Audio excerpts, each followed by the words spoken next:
Hey everyone, and welcome back to the White Coat Guide. I'm Dr. Shanzeh. Today, I want to talk to you about two of the most urgent medical emergencies out there: stroke and cardiac arrest. These conditions are serious, but with a little knowledge and quick action, you can help save lives, maybe even your own. So, let's start with stroke. A stroke happens when blood flow to part of your brain is suddenly blocked, or a blood vessel bursts and causes bleeding inside the brain. Without oxygen, brain cells start dying in just a few minutes. That's why stroke is truly a medical emergency. There are 3 types of stroke you should know about. The most common is an ischemic stroke. That's when a blood clot gets stuck and blocks blood flow. Next is a hemorrhagic stroke, which is caused by bleeding in the brain when a blood vessel pops. And finally, there's something called a mini stroke, or TIA, which is a temporary clot, and a pretty big warning sign that a more serious stroke could happen soon. Now, what actually causes a stroke?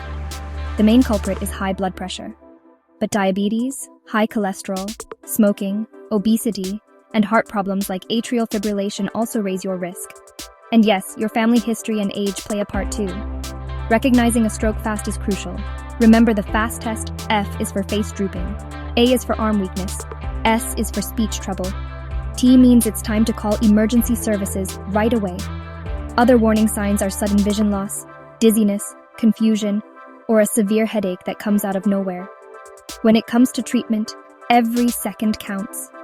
If you get to the hospital quickly, doctors can give clot-busting medicines or even remove a clot in some cases.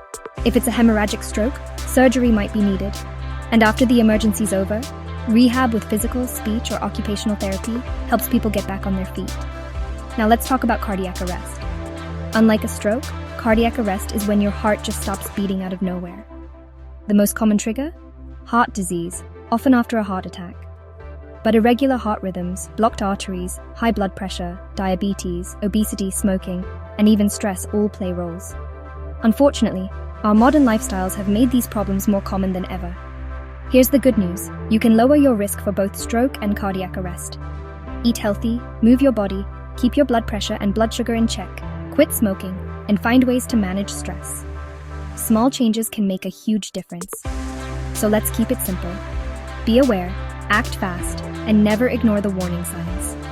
If you or someone near you shows stroke symptoms or collapses from cardiac arrest, don't wait. Get emergency help immediately.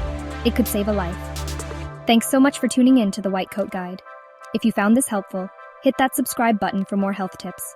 And tell me in the comments, what medical topic should I break down next?